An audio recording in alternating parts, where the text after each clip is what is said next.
plow driver gets back to the barn, right, where all the other plow drivers congregate, and he makes a statement to his boss. I guess how I should say it is, it would not be surprising for somebody to want to protect the organization more than to protect necessarily a person, or it becomes maybe more important that the organization remain unstained, and so people who wouldn't otherwise engage in a conspiracy might have an incentive to do that, and so that's, I guess what I'm wondering is the Boston PD kind of what I just described? Is there Boston PD? Good morning. Is there enough incentive for people? I found this a while ago, and this is, we're going to be talking about you need to watch this. pretty divisive. Thank you for being here. Thank you for having me, Gavin. It's a pleasure. Glad you're here. And for everybody who is watching, Sean and I have been chit-chatting for about the last 15 or 20 minutes. It's already been an education for me. My viewers already know I don't know this case very well at all. I dipped my toe into it a few days ago, and I don't know. I think I might be hooked. I'm ready to really dive in. I want to quickly, though, before we do, Sean, let me just talk to my mods who are on here, Autumn and Jamie. John might be with us. You guys, this is a pretty divisive topic, so if you can do me the favor of just keeping everybody in check in the comments, let's just make sure that we remain respectful and happy with one another. Okay? All right, good. Sean, my first question for you, since you are the expert here, tell me about the case. What is it about this case that is making, that is dividing people so much? What is it about this case that makes it, I guess, such a hot button topic? Okay. First of all, I wouldn't call myself an expert. However, the case comes down to this. You have a woman, the girlfriend of a Boston cop, being charged with second-degree murder of that police officer, right? Okay. And you have the majority of followers rooting for this young lady, and it's taken the state, it's starting to take the national audience on this journey, and it caught myself, a guy who spent 35 years in law enforcement, heavy into the prosecution of cases like this. And when I did my initial analysis, it just spun me around. I had to walk away and say, this case, there's something very wrong with this case. What made you do that initial analysis? Okay, so number one, my family lived in Canton for 53 years. I grew up in the city of Boston, and my parents moved out to Canton, which is right outside of Boston. I mean, I actually thought I was moving to Mars because it's just this, going from the city to the suburb is literally 10 miles from the city line. So I started high school there, and then I went to high school there, but of course, the home was home. Every time I came home from college, I'd go back to see my folks. When I went to DC to start my career. So when this case broke out in January of 2022, my father was still living at the house in Canton, and we had a brief discussion. He said, Sean, did you hear about the poor cop that got killed in Canton? I said, no. Who was it? I thought it was a Canton cop. He said, no, it was a Boston cop. And it looks like he got run over by his girlfriend. I said, oh my God. And then I did see something I believe was, because I don't get the Boston channels down here, I believe it was on Court TV, and I said, wow, what a tragedy. And then all of a sudden, the story died until about a year ago this time. And that's when I got heavily involved in it. So, I mean, it just kind of left the public attention for about a year while it kind of was churning in the courts or something? It actually did. You know, obviously the nucleus, the key, but it wasn't in the mainstream media. It wasn't in the local press. Okay?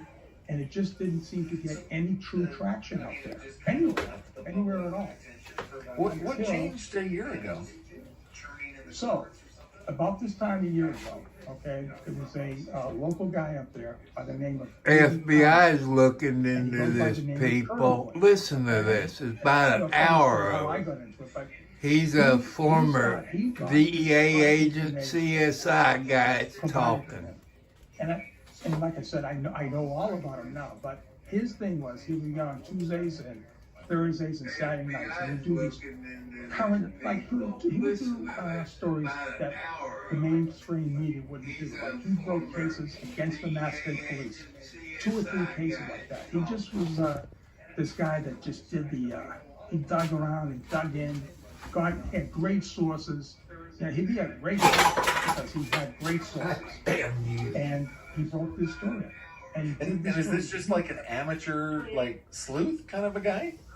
I wouldn't call him a sleuth. He's definitely back the blue, but in this part, because he had so much inside information on the case, and every week he would chip away. So his thing is, he would do a journal, all right, like a broadcast on paper, right, on his blog area. I don't know what the hell they call it. All right. And then he would, on Tuesday night, he would talk about it. Then he had a private channel on Thursday night, and then Saturday night was the big night. And he was knocking it dead, and more information came out. So, between his stuff and the court documents, all right, I'm starting to see, and then with my own experience as a police officer, I was a crime scene investigator for 3 years. I'm looking at the first responders, I said, my God, every industry standard, back when I was a cop in the 80s, we're broken by these guys. And I know the trade has definitely advanced since then, but God, nothing was followed. Nothing was followed to the T. Okay, so let me pause there for a second. Let's just establish your law enforcement bona fides here, right? So you worked as a cop first. Can you run us through like the 30,000 foot view of your CV? Real quick, 1979, I hired on with the U.S. Capitol Police in Washington, D.C. I spent 2.5 years with them. I was in the buildings. Then I worked as a patrol officer. I was a motorcycle officer. I was a decoy guy over at Union Station. I got robbed 100 times, and we locked these bad guys up. That was a great job. Then I switched over to Arlington County, Virginia, which was right across the river, right from D.C. into Virginia, where I was a cop there for 5 years. The last 3 years of my employment with Arlington, I was a crime scene investigator. So I did all these investigations, like burglaries, homicides, rapes, car accidents, manslaughters, the whole 9. And then I got a crazy idea from a friend of mine who said, let's take this on the road. Let's go nationwide. And I joined DEA. And I not only went nationwide, I went to South America for half of my career. So how long were you in the DEA? Excuse me? How long were you in the DEA? 28 years. 28 years. Okay, so we can all just agree. We can take your word for it. You have seen documents. You've seen crime scenes. You've seen frame jobs. You have seen all sorts of different things in your career. Absolutely, no doubt about it. And this hurt me a lot. It did hurt me. The Canton police were taking a lot of heat, right? The police in general, and it hurt me personally because I wanted to put my eyes on it. I knew where the story from Aiden County was going, but I needed to bite it. I needed to touch it. I needed to study it. And by God, I had to say, I walked away saying, this is not right. This investigation was done horribly, and it turns out it was probably done on purpose. Okay, so just so, like, again, I'm an amateur on this case. We have our victim, who is a Boston cop, John O'Keefe, January 29, 2022. He's 46 years old, and he dies allegedly by being run over, or ostensibly, let's use that word, right? Yep. And then eventually his girlfriend, Karen Reed, is arrested for his murder. That's the official story, but what is it that you think actually happened? Okay, so I just have to get into their story a little bit and then try to chip away at it. Okay? Yeah. So allegedly, after a night of drinking, they went to 2 bars and they met up with the crew that they ultimately were supposed to meet back at the house where this incident occurred. So they started out, I don't know what time, probably 8 o'clock, 7:30, drinking at one bar. They moved to another bar right across the street from this other establishment called the Waterfall Bar and Grill. Okay. There you had John and Karen, right? You had Brian Albert and his wife Nicole, Brian Higgins, who's an FBI ATF agent. You had Chris and Julie Albert and a few other people there. Okay. After about more there at 12 o'clock, there was a birthday. Okay, people. I want to know why the FBI is investigating him right now. I decided to watch it on my computer. And like Karen Lee said, she was set up. I hope you all love this. And it says, this evidence proved Karen Reed's innocence, says retired DEA agent. Listen how he described everything that the police screwed up. And Party going on for Brian Albert Jr., okay? This is the son of the sergeant Okay. from the Boston Police Department, okay? So you got John's a Boston cop, Brian's a Boston cop, but they didn't really know each other, right? They heard of each other. Brian was one of these legends in the Boston Police Department. Okay. So my understanding was they were just getting acquainted with each other. And I have source information that said they probably just met each other 6 or 7 days before he ended up dying. Literally face-to-face, handshake, photographs where they met at a bar in Canton, and 6 days later, he's dead. So the decision was made to go over to this residence to basically wish the son happy birthday, have a nightcap, and call it a night. Okay. So that's how they ended up at the waterfall. I mean, at the But all of these couples, they had just come together just socially. That's the plan. Okay. So Karen and John lived close by this Chris Albert and his wife Julie Albert. All They right. lived 2 houses away from each other in Canton. Okay. Right. They subsequently moved prior to this incident happening, but they still stayed in Canton. Brian Higgins, the ATF agent, lived in the same vicinity as John and Karen. They had a friendship, all right? So it was actually Karen and John who were kind of the outsiders to Brian Albert. But they met that day. They met that evening. Okay. So he said, hey, come on over and we'll, whatever they said, to get them over there. And Karen, at first, was game. I think she said, witnesses said, to the Chris Albert, he's a pizzeria guy. She said, hey Chris, why don't you make some pizzas for the after party? But it didn't happen. But it showed that she was initially game to go to Brian Albert's residence. All right. They truck over to Brian Albert's place, and sometime between leaving the waterfall, getting to the residence of Brian Albert, Karen decides, listen, I'm not going in, we got a blizzard coming. Maybe there was some words in the car. John gets out of the car. Now, this is where it gets edgy. The Commonwealth of Massachusetts saying John got out of the car because there was an argument. And because Karen was so drunk, right, that she pulls up, this is what they're saying, 61 feet forward, and then guns the car in reverse 61 feet to a speed of 24 miles an hour and hits John. That's the official, that's the charge. Okay. That's the charge, okay. We are now seeing, okay, so the charge is that. okay, people, 24 miles an hour in reverse, back 61 feet. And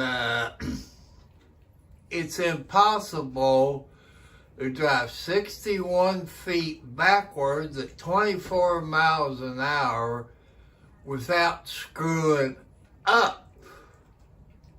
That's my opinion. You know, something is screwed up here in Denmark. And as I keep saying, the FBI's looking into this because there's a cover-up. Just keep watching it and you understand. So if you look at his, well, we're getting ahead of each other, right? So then she takes off, goes home, goes to bed, and wakes up at, like, say, 4:30 in the morning. John's nowhere to be found. She's making phone calls. She calls one of the persons that went.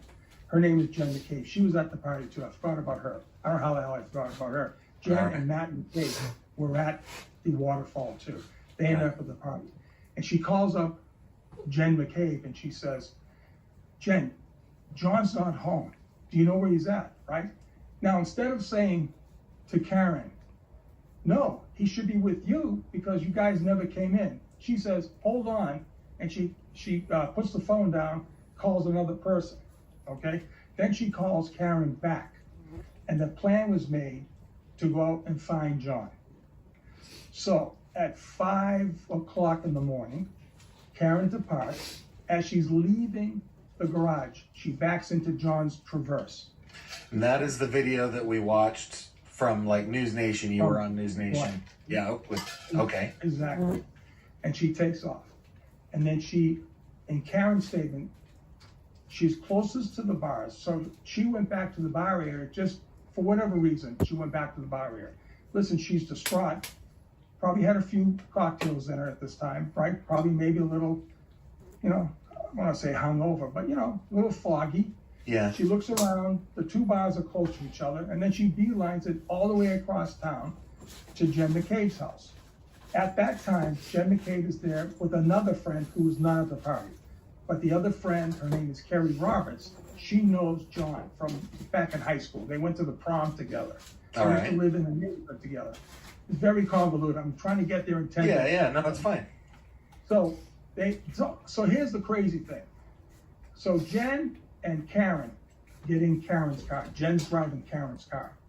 And Kerry Roberts is following. Instead of going directly to 34 Fairview, which is like closest to Jen McCabe's house, they go all the way back to John O'Keefe's residence, which is at One Meadows Drive, all the way on the other end of town, closest to the Stoughton line in Massachusetts. And the claim was they're supposed to look for John if he came home, okay? So then they all get into Kerry Roberts' vehicle. So you had Kerry driving, you got Jen in the passenger front, and Karen in the back, okay? All right. Before they leave, Karen goes, look at my taillight. I got a cracked taillight. And Jen goes, how'd you crack it? She goes, I hit something. I hit something. And she hit the car, because it's on video. Yeah. But this is the type of thing. So they all take off and they go right back to the scene of the party. As they turn onto the street, Karen Reed is making another desperate attempt to call John on his cell phone. Okay. And at that time, the cell phone of John picks up and says, hey, I'm not available, leave me a message. And at that point, Karen looks to the left and she sees John's body on the ground. She drops the phone. This is critical. She drops the phone, but she didn't click it off. It's recording 4 minutes of what happened next. All right. Yeah. She gets out of the car and she's screaming. You can hear this, screaming, John, John, John. Anyways, they find the body. The body has injuries from the neck up.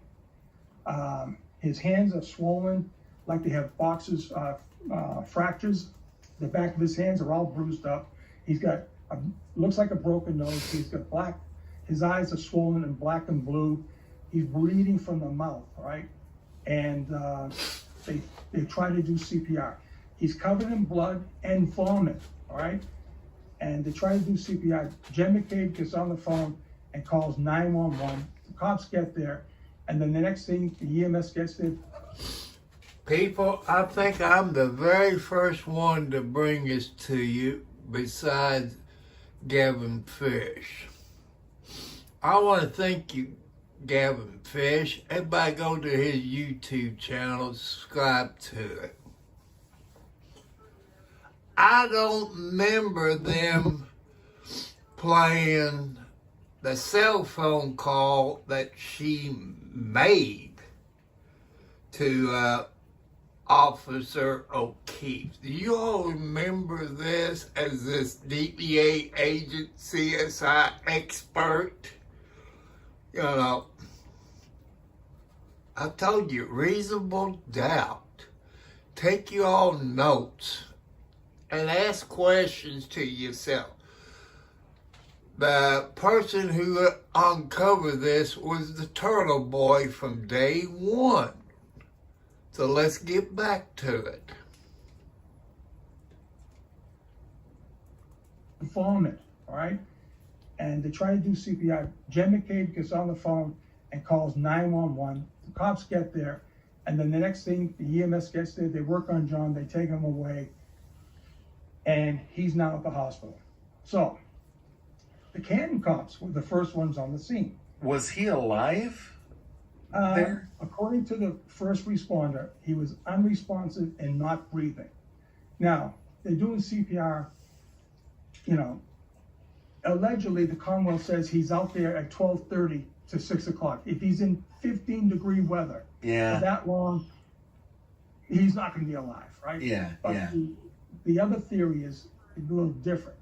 But according to the first responder, and I heard a doctor not too long ago, they may have heard some lung airway stuff, but that could be the stethoscope picking up stuff, maybe from compressions or because they intubated him, right? They put a device, so they could have.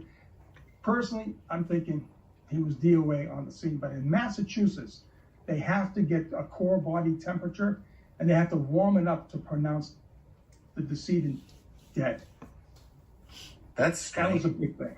Yeah. That's a stupid law. So check this out.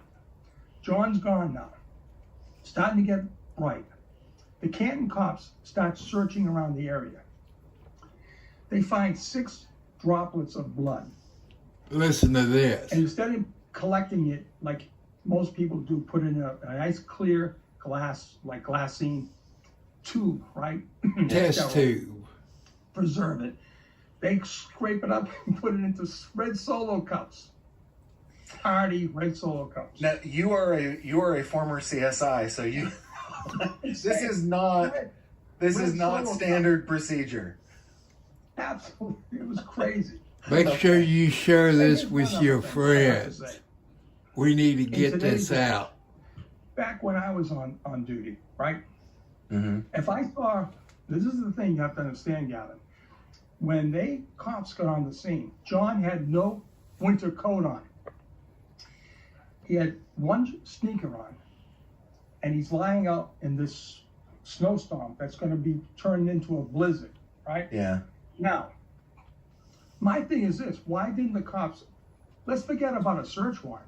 Let's go in and say, Jesus, he had to be inside. Maybe there's other victims. Maybe there's someone held up. Maybe there's a triple homicide. That's what I've always said from day one. These responding cops are not thinking, or they were thinking, and they're told not to do anything. I can't put my finger on that. Canton is a suburb of Boston, so it's not like we're talking about like Barney Fife kind of cops there, right? These are qualified and trained people. Let me tell you something. They got great paychecks there. They got buku bucks for doing little. Okay. Here's the other thing. They are an accredited police department. They were given special accreditation, which they got all kinds of federal monies for grants for buying, vests or right, ash cans, whatever. They don't go into the house, right? Any prudent person would suspect, well, Jesus Christ, the girlfriend's saying, I dropped him off to go to this party, right? Mm-hmm. The other girl in the cave saying, no, he didn't go in. Well, guess what? That's a draw. You're the cop. You got to go in. You got to go in. That's true. You Yeah. have to. They didn't go in. They Why? went in for a different reason, but that's down the road. So they collect 6 drops of blood, put them in red Solo cups. Is this like in the snow or? This is in the snow, drips. Okay. Right. So all right. So he's 12 feet off the beaten path of the road. So allegedly got hit, and somehow at 24 miles an hour, instead of toppling him over, right? It's a 6,500-pound SUV. He's 217. Think let's about call him people, 220. use common They should have sense. toppled him over and ran over. Somehow this car was able to catapult him 12 feet up to the lawn area. Okay, and he lands on his back, and he lands on top of his phone. And so he has a huge gash on the back of his head, yet there's very little blood, okay? So when they collect the red blood drops, they got a leaf blower out and started blowing the snow. And lo and behold, right, instead of finding all this red plastic taillight, I mean, come on, they find broken glass in the snow, clear glass. From the No, glass from Not the the party. polycarbonate plastic. This is glass Right. that they're finding. Exactly. This is the actual glass. Do you all from remember that broken in the glass. Okay. So they find that live that's stream the of only Karen evidence Reed? that's found at the scene at that particular time. Okay. Okay, so knowing that the Commonwealth is alleging that she hit him with a car, Right. how are they explaining the I guess the trauma to his body? Well, that's the thing. There was right now there is no bumper bruises. There's no pelvic fractures. There's no fractures to his legs. Nothing like, for instance, when I was doing the taillight analysis.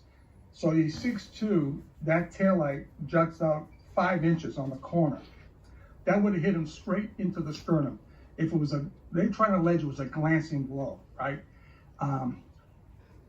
Anyways. Was there any other damage to the Lexus besides that? Crack? There was scuff marks, a little bit of a dent, nothing major, nothing. They said there was glass embedded. They said they found the magic hair that stayed on the car from 12, think about this, his hair stayed on the bumper of the car, right? From allegedly 12:30 all the way to 4:50, no, more, all the way to 5:30 in the evening through It's a impossible, raging blizzard, people. snowstorm, slush. And how the hell how does a little hair stay on the bumper and not fly off? Was there any of his blood on the bumper or anything like that? No, nothing. Okay, so No. I mean, okay, Sean, you are obviously on the side of Karen Reed did not do this, right? Well, I want someone to tell me how if she did, how did she do it? I can't see this. The other thing is he's got these Listen to scars, this. these lacerations on his right arm. Many, there's like 9 of them, right? And it's like a pulling, scraping type thing, consistent with an animal bite. Animal I scratches, told you animal that bites. dog bit You him. see a pattern. I don't know if you know Melanie Little. She had a dog trainer on there, and he identified where the dog had bit on. Oh, Right. Yeah. Oh yeah. This is very good. But that and those were allegedly- fresh. Those were like old. Those. fresh as daisies. Fresh as daisies. And his shirt had nine punctured. Like his shirt was consistent. What was on his arm? So I beg the question here, Gavin. This car was so smart, right? It was so smart that it was able to hit John and cause damage above his neck, missed his whole body, somehow got his arm after he was hit. Somehow, I don't know how, but I'll give him maybe 1 or 2 times to get scratched. You'll see the pictures, many lacerations. Gets him up to 12 feet off the street by the curb, lies on his back on top of his cell phone. Okay, so all right, so according to the evidence, your opinion is there's no chance that the story that the prosecution is saying that Karen Reed hit him with a car, that doesn't hold water for you. No, because we didn't get there yet. The working theory, as John was carted off to the hospital by both the Canton police, because let's face it, Gavin, why would they collect blood if it was a hit and run car accident? Do they ever do that? No. That's only if they're suspicious that this is a murder. So, guess what the working theory was? What's that? When John gets to the hospital, the EMS person tells the person from the ambulance, tells the doctors and nurses waiting at Good Samaritan, oh, this gentleman, he's a Boston cop. He was assaulted by his girlfriend with a cocktail glass. It was being... Okay, people, did you hear any of the EMTs or paramedics during the trial say anything about it? I don't remember hearing anything about this. Like I told you from day one, listen to all this. This is all for strange. This guy is a DEA agent, retired, and a CSI. He says Karen Reed is innocent. He worked as a domestic assault from, say, 6:45 until 11 o'clock in the late morning. Okay, so they were already doing that. They were already going down that road. A domestic assault, right? As a matter of fact, once the state police got involved, one of the state trooper sergeants called over Good Sam, and at this time he's pronounced dead. He said, yes, we're still working this as a domestic assault. The girlfriend hit him with a cocktail glass. So at that point, the hit and run was not even in play at that point. Okay. So at 9 o'clock, after the cops had left and never secured the scene, the scene's gone. Jen McCabe, Matt McCabe, Brian and Nicole Albert, and Julie Albert are at the residence. And somehow, Jen forgot to tell the responding cops, oh man, I forgot to tell the cops that Karen said, I hit him and I have a cracked tail light. Okay. All right. You know what I'm saying? Okay. So, all right. It's crazy. So if we just stipulate, we're just going to stipulate that you're right, that Karen Reed was not responsible for the death, at least in the way that the official story is. She's not responsible for the death of John O'Keefe. Right. Why then is John O'Keefe dead? Okay. Why? Or how? Or, let's do the regular reporter questions. Who, what, when, where, why, now, right? Right. That's what I wanted. I wanted guys from the other side, like me. There's plenty of cops on the other side. One in particular, who refused to talk to me. I said, we'll go offline. I don't care. You mean on the other side of that believe that she did kill John O'Keefe? Okay. Absolutely. All right. And he was a very good friend of John's and Karen's. Matter of fact, he kept his car at Karen's garage, so he didn't have to pay storage fees. I guess he's had some kind of, I don't know, some sports car. I don't know what it was, but very close. And he completely turned on Karen. Please tell me why. I'm not going to say his name. Just talk to me. Tell me why. Okay? So, my theory on this was, it was a fight that happened very quickly and ended very quickly. Okay? And it happened inside the house. There was a lot of drinking going on, a lot of testosterone flaring up. We know that the principals were using steroids, okay?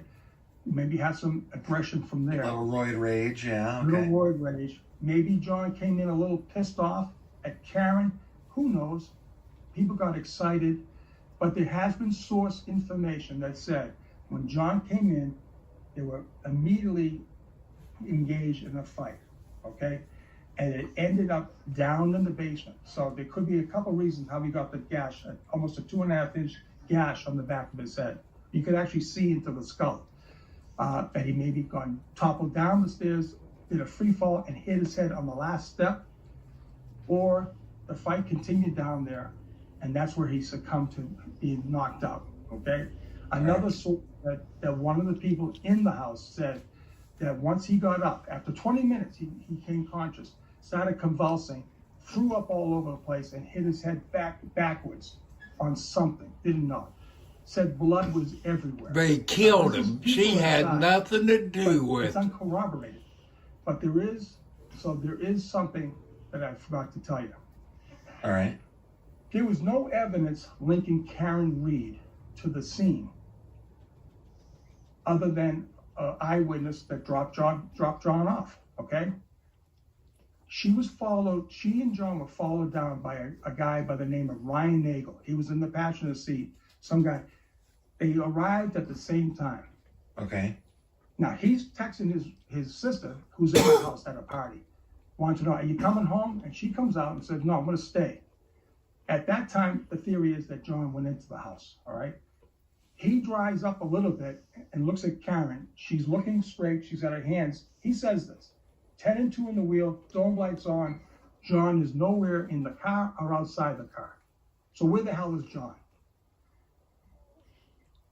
There was no evidence until the state police at 4:30 in the afternoon that day, until they got possession of that SUV. There was no evidence linking Karen to that scene at all. White cocktail glass and 6 droplets of blood, that's all they had. By 6:30, they had 3 pieces of taillight, 2 red, 1 clear of taillight, and then 5 undocumented searches later, up until February 18th. He was allegedly assaulted on January 29th. They find the last piece of taillight, right, on February 18th. 5 undocumented searches for a total of 37 pieces. Explain to me what an undocumented search is. What is that? Okay, what does that mean? In his reports, he said, that evening we brought the CERT team out, which is specialized emergency response team. They come out.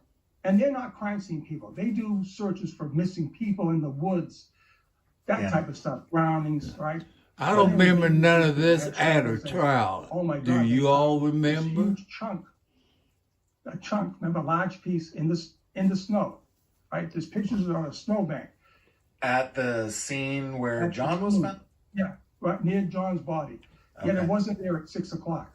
How the hell can you miss 37 pieces of red taillight, a black sneaker size 12, and a ball cap? That was all found. I don't remember them finding it at the trial. What happened? The initial search. 2 years later, the defense finds out there was 5 undocumented searches. In other words, state police went out and never wrote a report about collecting evidence. But they didn't find it. That's why the FBI is involved in it from day one. They find it because they saw one evidence bag marked February 18th. What the hell? So did they just bury them in discovery or something? I mean, that's... Well, they withheld that until this past summer. Now, isn't that wouldn't that be a Brady violation? Wouldn't that be enough to... Talking about Brady violation, talk about exculpatory evidence. Yes. Yeah. Hey, DUI, you need to cover this. All along. CSI, DEA all agent. along in this case. The FBI was doing their own... Have him on your show. Who killed John O'Keefe. Okay. Right under the MG Law, you need to have him on your show. Amazing. It's a crazy... And the Massachusetts cops, they had no idea that the FBI was doing that? They didn't have any clue until this month last year when the Federal Bureau of Investigation started handing out grand jury subpoenas to all the Commonwealth witnesses, to include the state troopers. So this is the first I've heard of. What has been the result of their investigation? How did they get involved? I just did a whole thing last night. How did they get involved? All right. Karen is arrested on February 1st, okay? Based on the evidence. On February 2nd, she's arraigned.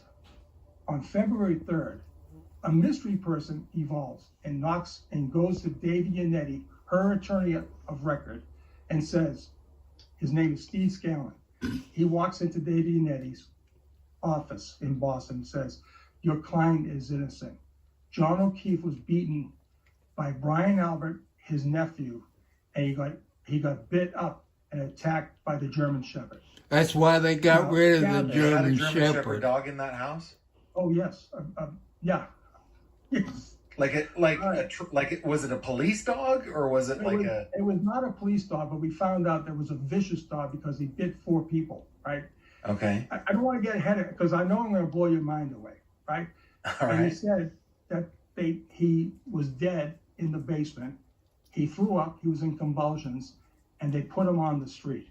I mean, they put him on the property line to make believe that a plow driver had killed him.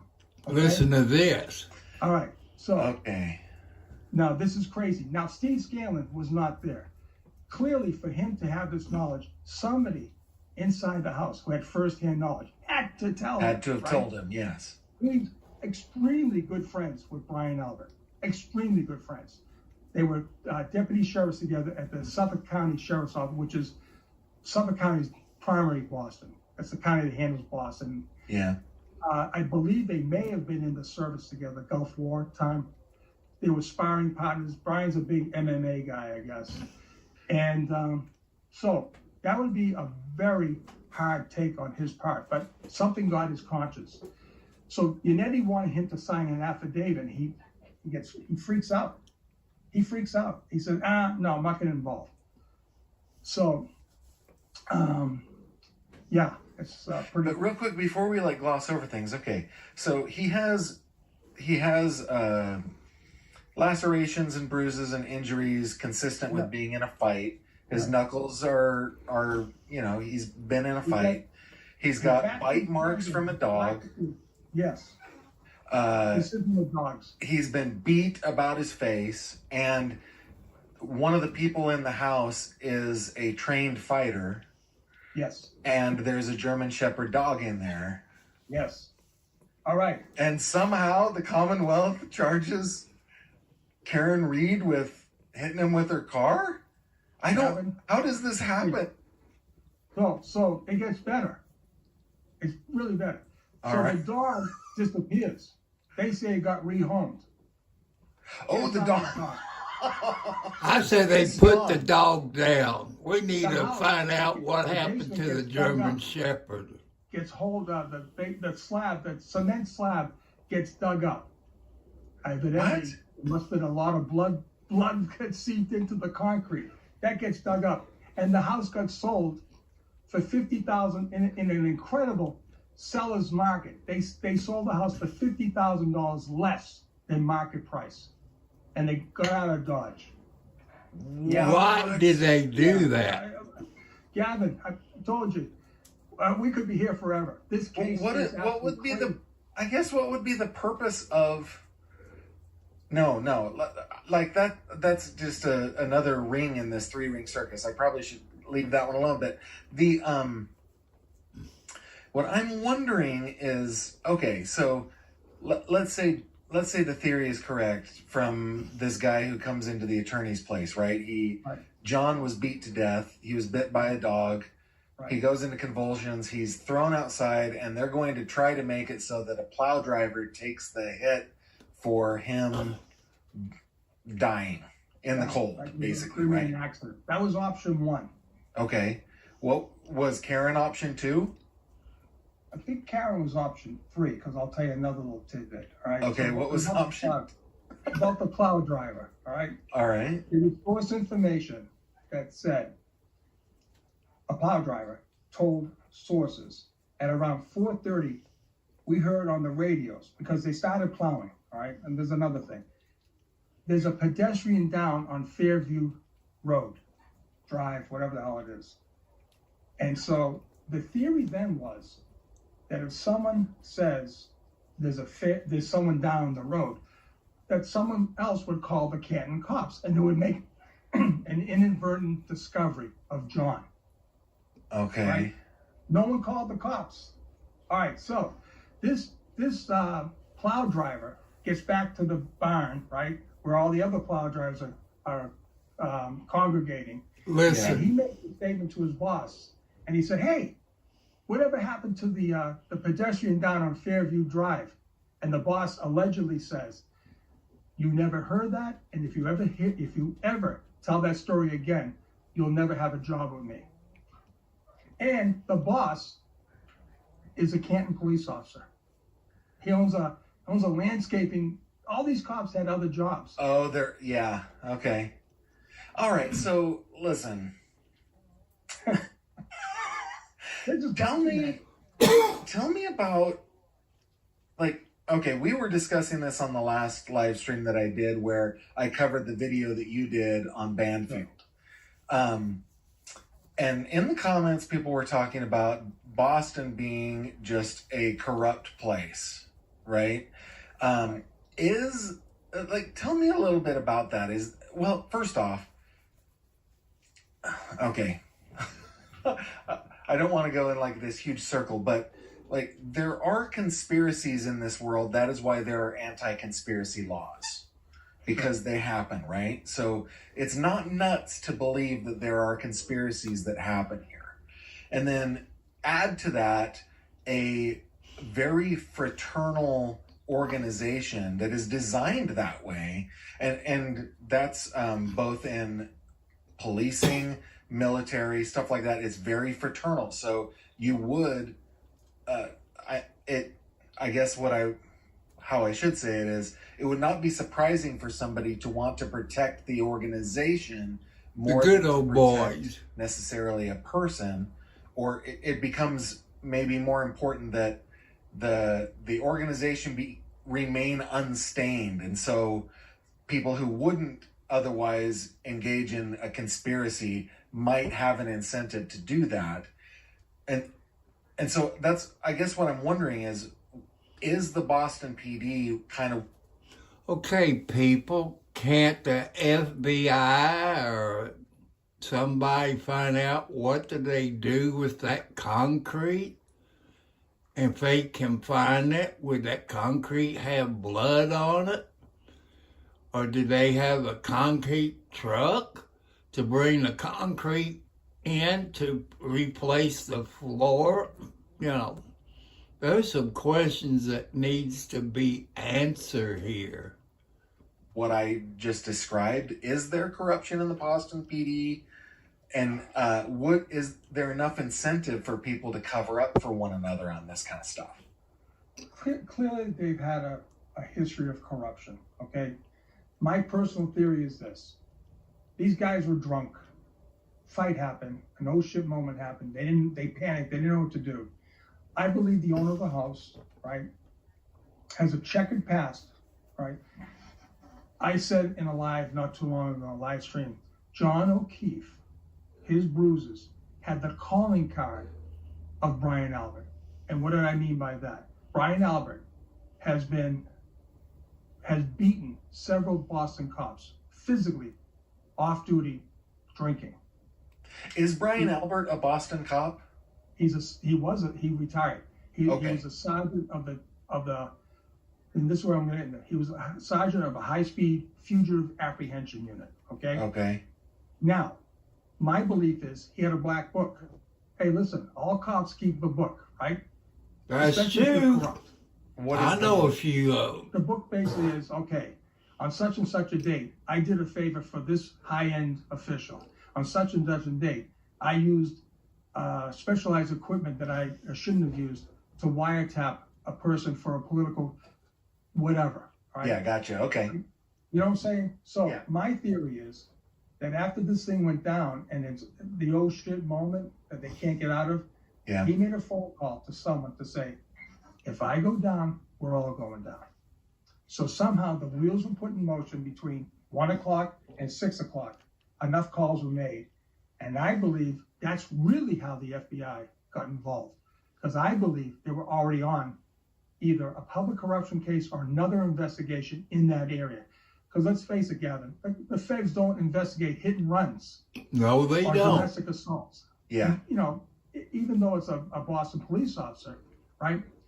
I believe someone with power was able to get guys who, pretty good guys, like those state troopers were probably pretty good guys, to risk their careers and risk their freedom to frame Karen Read. I wholeheartedly believe that Karen was definitely framed by a bunch of bad actors that were protecting someone. I believe the FBI know I believe they know who it is. So do you think that will be a case that is brought eventually? There will be some federal case around it? It's come to the forefront now. All right. So we're going to fast forward a little bit. There was one point I wanted to make with you. Okay, so speaking of plow drivers, there was a plow driver that was going down the street that night. Okay. All right. His name is Lucky Loughran. Okay. Nice Lucky guy. Loughran? Yeah, Brian. I guess his name is Brian Loughran. Of course, I mean, come on, that might be the best name I've ever heard in my life. Okay, all right, Lucky Loughran. His brother's on the select board. Okay, this is crazy. Okay. Another Albert is on the select board. The FBI gets a hold of Brian Loughran early on. I'm talking very early on. Okay. Mm-hmm. And his story is this. Well, I went down to sand or salt the street at, say, 2:00. Now, you know how it is, right? You're out there in Pennsylvania, right? The Yep. big halogen lights, they light up like it's on, you're on the moon, right? Yeah, yeah. I didn't see nobody at 2:30, and I didn't see a body at 3:30 when I came back for another swing. But when I came down for the third swing, I couldn't go down, because there was a suspicious vehicle outside where he said later on, when I found out where John was found, that vehicle was parked right by the area where John was found. He is on FBI's statement claiming that. Okay, all right. So I want to get to people's questions. We have like over almost 500 comments now, and thank you for those super chats, by the way. You guys are awesome. Beautiful. But I want to get to some of these questions. Sure. But just real quick. What do you? Oh, go ahead. We've advanced now. The FBI has in fact come clean that they did approximately a 2-year investigation, and probably is still going on other aspects of the case, where they investigated the murder of John O'Keefe. They provided 3,000 pages to both the defense and the prosecution under this thing called the TUI process. Okay. The TUI process was a Supreme Court decision that came out many, many years ago that allows a federal agency, if they're not a litigant in a case, like for instance, in this case, they're not involved technically in the prosecution of Karen Read. How come the prosecutor hasn't brought this up yet? They said, okay, we're going to provide you with all the exculpatory evidence we uncovered during our own investigation. Because they hauled all the state troopers in. They hauled in all the witnesses that the Commonwealth is about to use this week in this trial to the federal grand jury. And Brian Higgins, who's the ATF agent that was in the house, signed a proffer agreement, and he sat down with FBI agents and a U.S. attorney, assistant U.S. attorney, and gave a proffer. And that proffer was read out in some format, not the whole thing, where Yannetti said, and during the federal proffer, Brian Higgins admitted to destroying his cell phone and tearing up his SIM card. He was told to do so by Michael Morrissey, the DA. And he also said, Morrissey told Brian Albert to do the same thing. That's huge. Huge. Why the hell are they going to trial, Gavin? Well, that was going to be my next question. That was the one I was going to ask. Like, okay, so there's tons of exculpatory evidence, which when that is presented to a jury, exculpatory evidence becomes reasonable doubt eventually, right? Yes. So I mean, what is your number one? Why are they prosecuting it with all that? Number two, what is your thought as far as, do you think a reasonable jury would convict Karen Read? All right, answer number one. Mike Morrissey, the DA, has nothing to lose. He's going to scorch his first assistant. That poor guy he's going to get blown up in this case. His witnesses. What do you mean he has nothing to lose? Is he retiring? No, well, it's a political thing. He wants to find out what the feds have on him. So any more information he can garner or glean, because the defense said, we're having federal agents testify. The feds also did two things. Categorically denied that John could ever been hit by that car. That's number one. They got this super high-speed analyst at ARRC. 3 people with PhDs are going to come in with their 3D animations and show it's impossible, and this is their quote, that SUV hit John, or John was even had contact with the SUV, because the injuries are not consistent.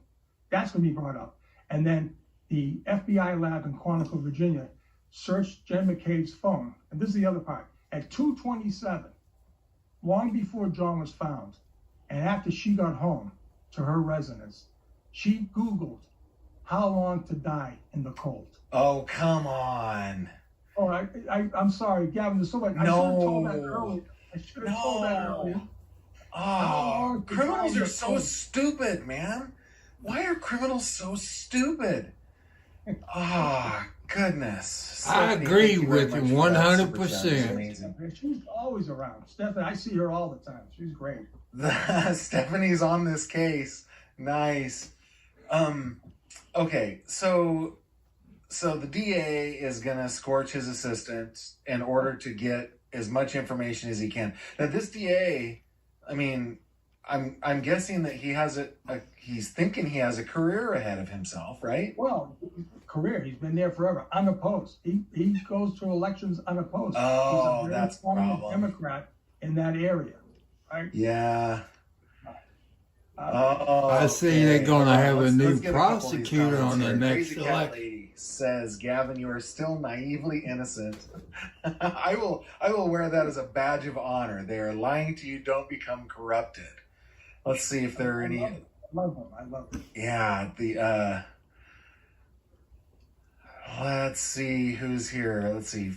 Oh, Okay, people, the one that's prosecuting the Karen Reed trial, this, I believe, is his second murder trial.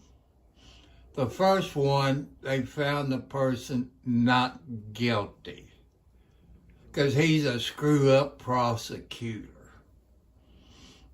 You know, if you know the DUI guy, have him look up Gavin Fish, Gavin Fish, Fish, and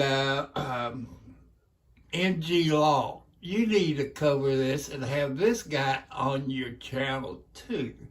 And Megan Fox Ryder, you need to have him on your channel, this DEA agent.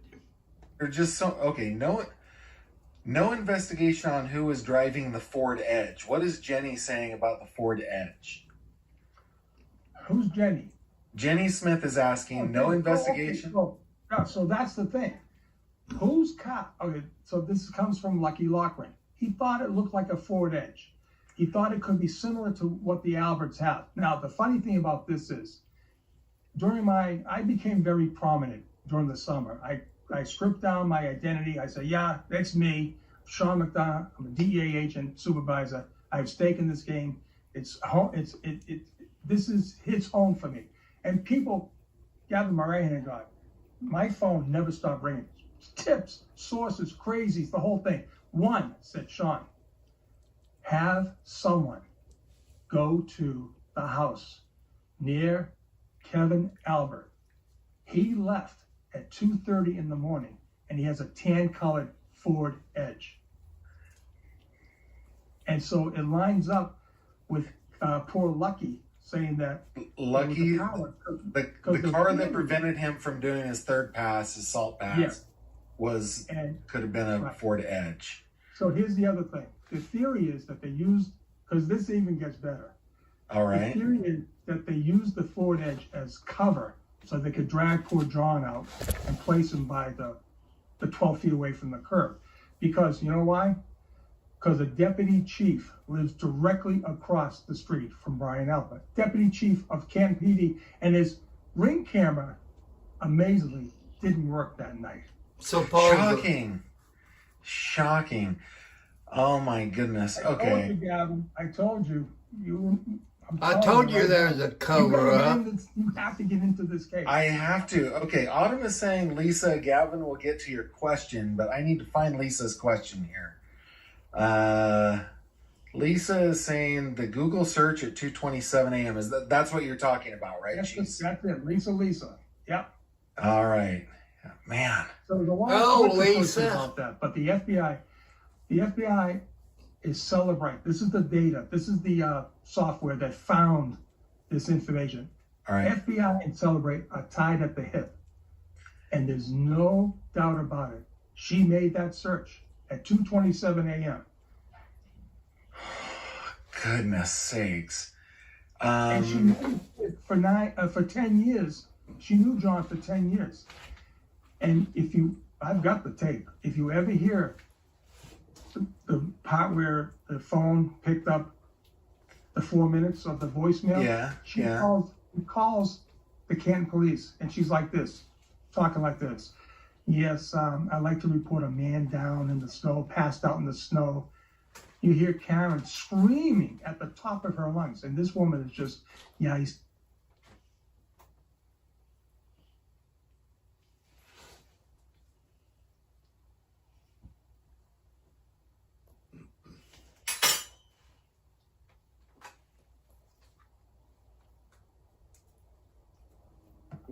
Like she's seen 1,000 dead bodies in her lifetime. Okay, yeah. You hear what I'm saying? Yeah. James Lynch is asking, and I don't know if you know this, Sean, but how long does it take for somebody to just die in the cold? Like if he was alive when he was out there. Well, it's suspect, all right? It's suspect. But according to the Good comments, morning, he was out there from 12:30 to 6 o'clock in 15-degree weather or less. He should have froze to death. He should have, let's face it, no coat. Out there, lying on the snow in 15-degree weather. Right. For what? 5.5 hours? Yeah. More? Yeah. All right. Suzanne says Karen's Lexus also miraculously stops cameras from recording. She drove 60 miles and her car was towed 40 miles. Not one camera saw her vehicle. Right. They never searched the cameras.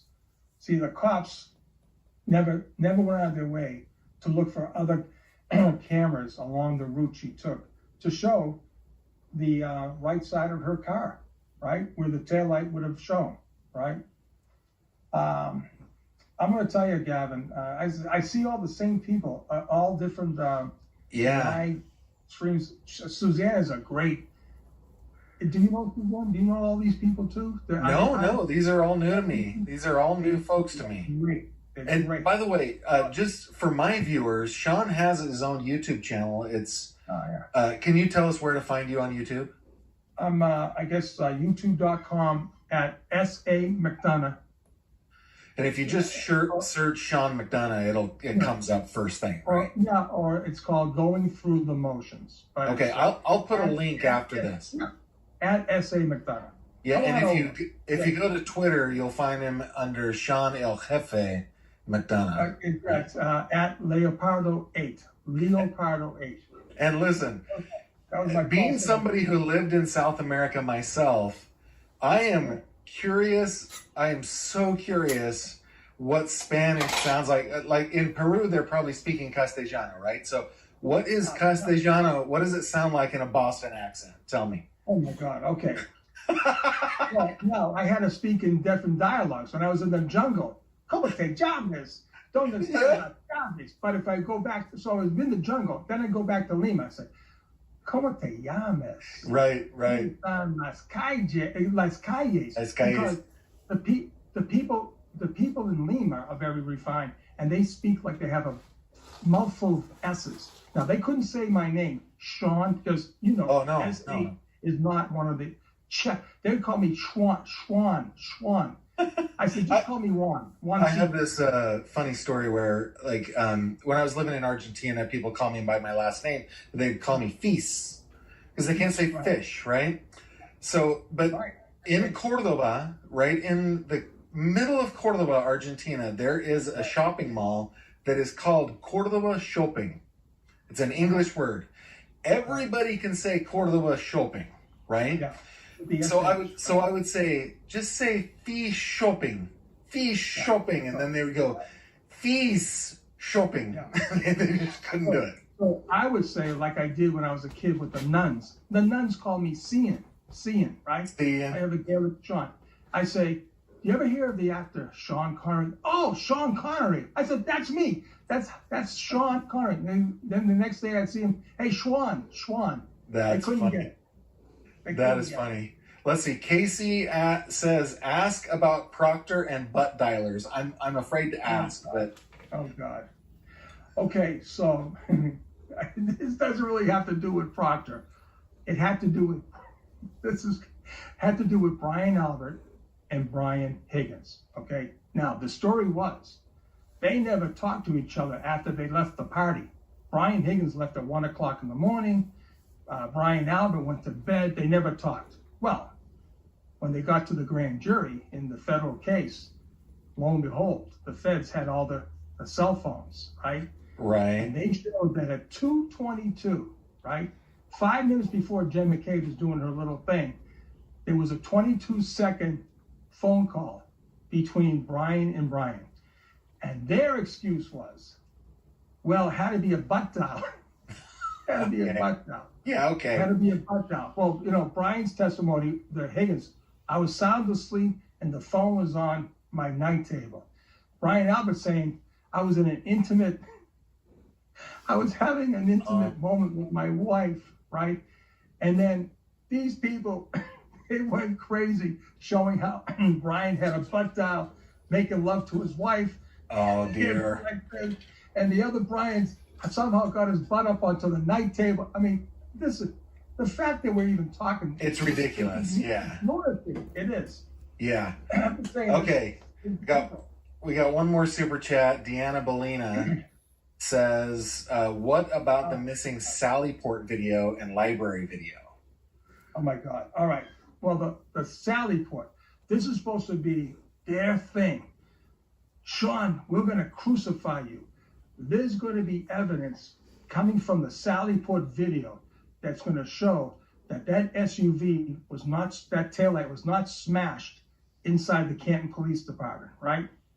So they just provided the video for discovery, right?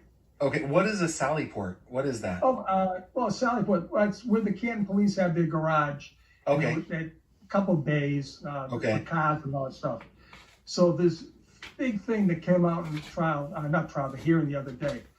Lo and behold, at the crucial moment, 42 minutes of the video inside the Canton garage is not there. They're saying it's motion detector. What police agency would ever have motion detector a motion activated cameras when you're supposed to have it live at every second? Every second counts. A guy could come in and shoot up the whole place. You miss it if it's not caught on camera. That's true. So is it your belief that the tail light was not broken while the car was in the custody of the police? The tail light was cracked at the backup portion. You can see that when she leaves. What wasn't broken until they got the car was the picture you saw I showed on Ashley's channel, where it was basically decimated. That's what they did. They went too far. Okay. Here, I'm just gonna get something up here just to make sure that people can find you on Twitter. Sure. And then on YouTube as well. Let me just bring this up. I want to give credit where credit's due, Sean. Man, you know this case inside and out. And everybody told me you got to get Sean on. So I'm glad you did. Hey, like I said, I told the story. I'm just flipping through YouTube Thursday night, and I see Special Agent agrees Karen Reed is innocent. I said, what else? Who else is out there? And I see you doing a thing on me from Ashley Banfield. I said, this is great. Yeah, well, I really Get a thought, hold of this guy. oh man, what am I looking for on YouTube? By your name, there's like a million Sean McDonoughs. What is it? No, do at S.A. McDonough. S.A. Okay. like Dan Adam McDonough. And look him up. Gotcha. There we go. All right, so this is Sean's channel, Going Through the Motions. Please go over there and subscribe. I did subscribe after I saw you on Banfield. I saw that. It was great. And then on Twitter, he is Sean El Jefe McDonough, Well, Leopardo 8. Yeah, that go and subscribe to Sean's socials, and yeah, I guess I'm convinced. I'm going to keep on. I'm going to keep on this case for sure. Cynthia, one last super chat before we call it a night, Sean. Cynthia Lynch says, how long to die in cold searched by Jen McCabe was 3 hours before the body was found. Right. Exactly. Why would she be doing that? She just got home from drinking all night long. And evidently she was up on her watch. That's how they found out. Her watch had her pacing back and forth all night long. Never slept. I just saw this in another case where I was covering locally, as I'm a reporter, right? I'm on the crime beat for a local publication. And I was in that trial, and that came in as evidence that the guy was active, for a certain amount of time and everything. So it's like, criminals are just idiots. And here's the thing, like, you can throw your iPhone in a lake. They will drain the lake and still be able to get data off of that iPhone. It's just, yeah, it's crazy. Well, Sean, thank you for joining me tonight. I've run out of time because I've still got to get back to work, but I appreciate you having me on. So happy that you had me on. I really do. I love talking about this case, obviously. These people have heard me from day one. Well, yeah, it's fantastic. I really appreciate it. I think that I am convinced. I will definitely follow along.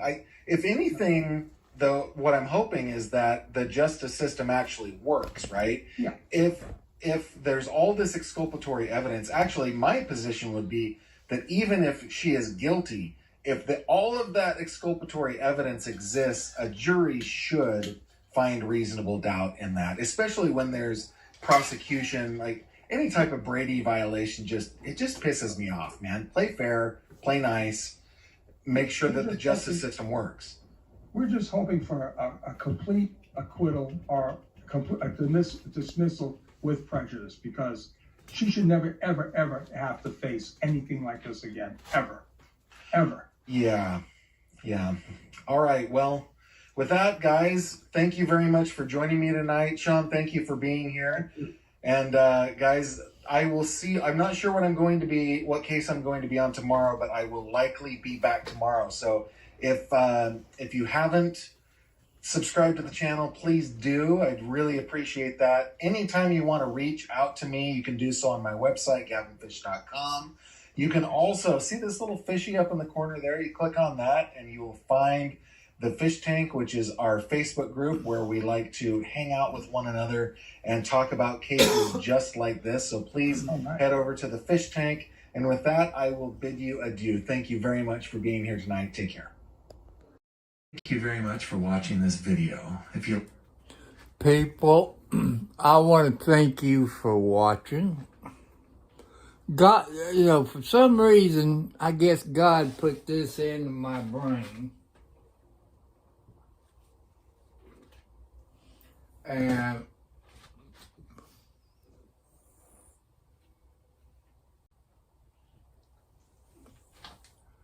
so I decided to do this tonight. This is Friday morning. And I've told you from day one she was innocent. And you saw at the beginning of it, the Turtle Boy got it going. And the guy that Gavin Fish talked to is a retired DEA agent and a CSI person.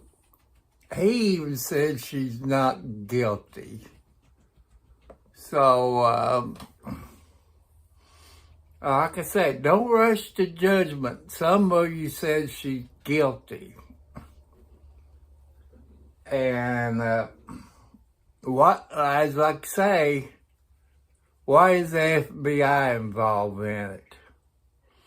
I'm just hoping the FBI will arrest that other cop that they found the body in his yard.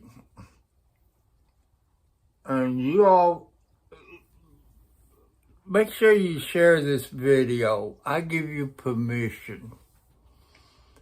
And the DUI guy, you need to interview this DEA agent. People, make sure that the DUI guy gets this. And make sure MG Law gets it. Make sure Megan Fox Ryder gets it. And anybody else that's covering this story, make sure they get it. And when the FBI, you know, as you heard, the DEA agent, the prosecutor got everything, defense got it. When are they going to use it? And this prosecutor, he's a nobody.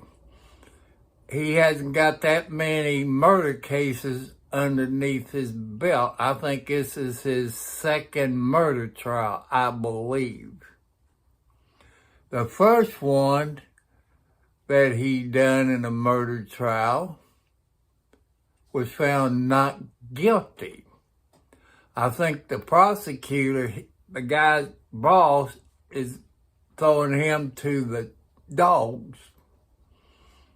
The prosecutor knows that she didn't do it. But as I've always said, you got a good old boys club. And that's what's going on. Like you heard in this video, that everybody got a black book. I know that to be a fact, because police around here got their black book. You know, they pull over certain people. Like maybe a councilman, council person, a commissioner, or a judge, and so on. So don't rush to a judgment. This video was an hour and 8 minutes and 5 seconds long.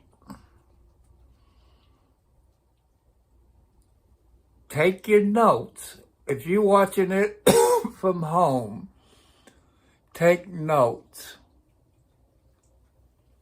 If you got questions for yourself, write it down. Remember, today's Friday. I got to make my trip probably around 11, 12 o'clock. So I want to thank you all that watch this later on the planet.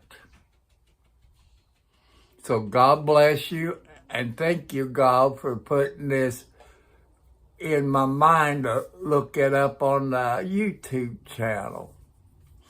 Like I said, people, God, no matter where you are in the world, He gives you your thing. So I want to say thank you. God bless you. And thank you, new subscribers. And thank you, Hot Damn, and your people for giving me some more subscribers yesterday. God bless you all. I hope this gets me over 300. So thank you all very much. I see you all later. Peace, my friends. Bye.